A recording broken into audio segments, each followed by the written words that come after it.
When I was younger, my grandparents, they always made sure that their grandchildren always went to church with them. I got put into Bible quizzing, and it really helped me develop a relationship with God. There were some things that happened with my family, and I started to drift from God. I stopped praying and reading the Bible and going to church every Sunday. I asked God to help because it was just too much for me to handle by myself. Of course, He was, more than willing to help. Things started to get better, and as I wasn't very old, I kind of just was like, okay, I can take it from here. I just kind of put God aside, and I continued through high school just kind of feeling a void, and I tried to fill it with school, boys, sports, alcohol, anything to try to fill it, and it just never really filled that void. Then I came to Northwest, and I realized that that wasn't working. I tried to think back to when I was the happiest, and it was when I was younger and I had a good, stable relationship with God. I started to get involved with the Navigators and started to go to church at the bridge every Sunday. I felt like I had really found a home at the bridge. I started to develop my relationship with God. And then I got a boyfriend. Looking back at it now, I can tell that I definitely put him before God, just by the way I spent my time. Everything just kind of went downhill. We ended up breaking up. My grandpa and grandma both died, and then my 14-year-old brother almost went to jail. My uncle got accused of sexual assault, and it all kind of happened within the span of 2 months. So it was a lot to handle, and I kind of hit rock bottom. I stopped going to classes, my grades slipped, and I lost some important friends.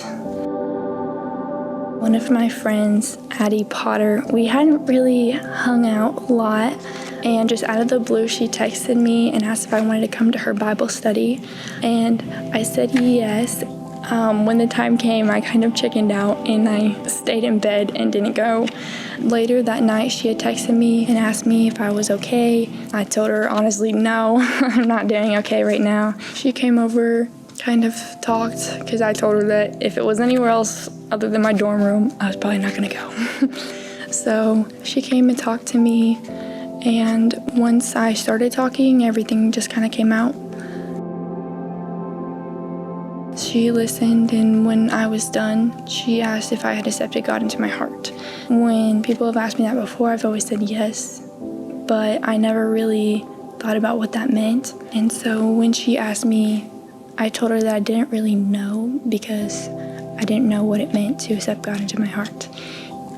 I had always wanted to have a relationship with God, but it just seemed like there was so much other stuff going on that it was hard to actually commit to developing a relationship with God. She started inviting me to Bible studies and doing activities with other people who love God. She would drive me there to make sure that I went, otherwise I wasn't gonna get out of bed.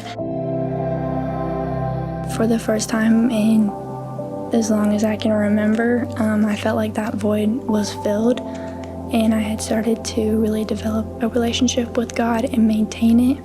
I think that everyone comes to that point at some point in their life where they realize that they need God. It hasn't been easy. Once I accepted Him into my heart, it didn't just automatically flip. I have realized that sharing my burden with Him has made it a lot easier to really be happy knowing that He's there all the time. I also have a drive to know more about God. Just reading the Bible has always been a chore, and now it's oh yeah, I get to read my Bible at the end of the day. A lot of my family members and friends now say that they can tell a huge difference. I was really unhappy, and always searching for like attention. Like I was never satisfied with myself. And now they say that like I just seem so much happier and like more confident in how I think of myself, because it's not like how I think of myself, but more like how God views me.